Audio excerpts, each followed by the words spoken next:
My name's Caroline. I'm a journalist. I've got a two-part question here. Does Islam propagate acts of forgiveness? Yes or no? Does Islam propagate acts of forgiveness? Just ask the question, does Islam propagate acts of forgiveness? Of course, yes. And every chapter, every surah of the glorious Quran begins with the formula, Bismillah ar-Rahman ar-Rahim. In the name of Allah, most gracious, most merciful. So why does it... Yes, sister. Second part of the question. And the second part of the question is, why does it Yes, no permit? Why does Islam permit honor killings? Honor killing. Yes. What do you mean by honor killing, sister? Honor killing, the right to avenge your brother's blood in the name of Allah. It might be out of context, but I just need to know if there's an answer to this. If I get you mean honor killing means if someone kills any human being to take revenge. Yes. That's what you mean. Yes, because I've read a few books, and a lot of the times people have said that they are allowed to kill their brother or to kill somebody else because their brother has been killed by another human being. This was also a good question.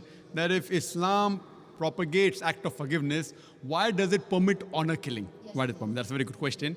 Sister, if you analyze this mention in the Quran in Surah Baqarah chapter number 2 verse number 178, the had penalty, the punishment of death, on the basis of qisas. And Allah also says in the Quran in Surah Maida chapter number 5 verse number 32, if anyone kills any other human being, whether it be Muslim or non-Muslim, unless it be for murder or for creating mischief in the land, it is as though he has killed the whole of humanity. So as a general rule, if any human being kills any other human being, it is as though he has killed the whole of humanity, except under two circumstances. Unless it is for murder or for creating mischief in the land. Now, there are two exceptions where Islam gives permission where you can kill any other human being. Number one is, if that person has committed murder, which comes in your scope of question, honor killing. Number two is if he is creating fasad, corruption in this land. Again, this is not compulsory.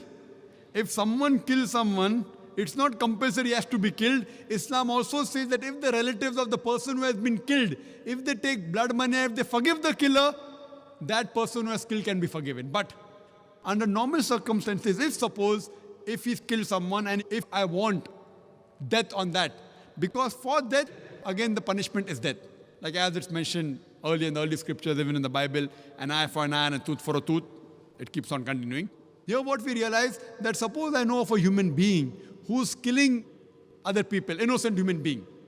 If I don't kill him, he will keep on killing other human beings. So that law is not only in Islam, it's the law of most of the countries. That if homicide is done, if someone has murdered someone, in many countries, he should be put to death or there's life imprisonment. Even in Islam, that if he's killed someone, if required, he can be killed. But the relatives of the person even can forgive the person, if they want. If they want, they can forgive the murderer. But if they want that he should be put to death, then he'll be put to death. And the second case where a person can be killed is if he's causing corruption in the land. For example, if someone is committing rape. Now rape is nothing but causing corruption in the land. So in this case, that person should be put to death. Because the sin is so heinous. It is such a big crime that there is no other punishment but death penalty. And I have asked this to many non-Muslims, that God forbid, if someone rapes your mother, and if you are made the judge, and if the rapist is brought in front of you, what punishment will you give him? And 100% of the non-Muslims, they told me that we will put him to death. Some went to the extreme of saying we will torture him to death. So why these double standards? You know, in America, which happens to be one of the most advanced countries in the world, according to the FBI statistics, in 1990, every day on average, 1,756 cases of rape took place. According to 1996 statistics, US Department of Justice, every day 2,713 cases of rape took place.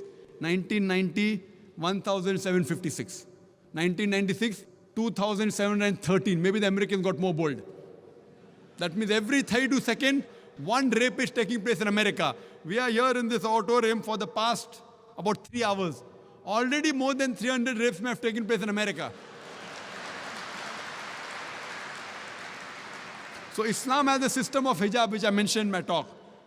That when a man looks at a woman, he should lower the gaze. The woman should follow the Islamic hijab, which I mentioned earlier. After that, if any man commits rape, he gets capital punishment. Even the American law says that 7 years rigorous imprisonment for a rapist, but most of the time he's let free.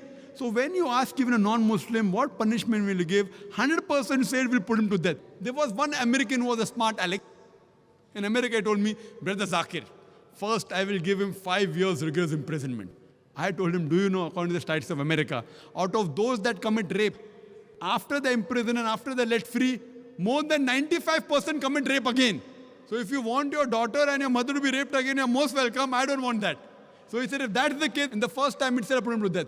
So in such cases, where there's corruption of land like rape, etc., Islam gives permission, death penalty can even be given for that case. Hope that answers the question, sister.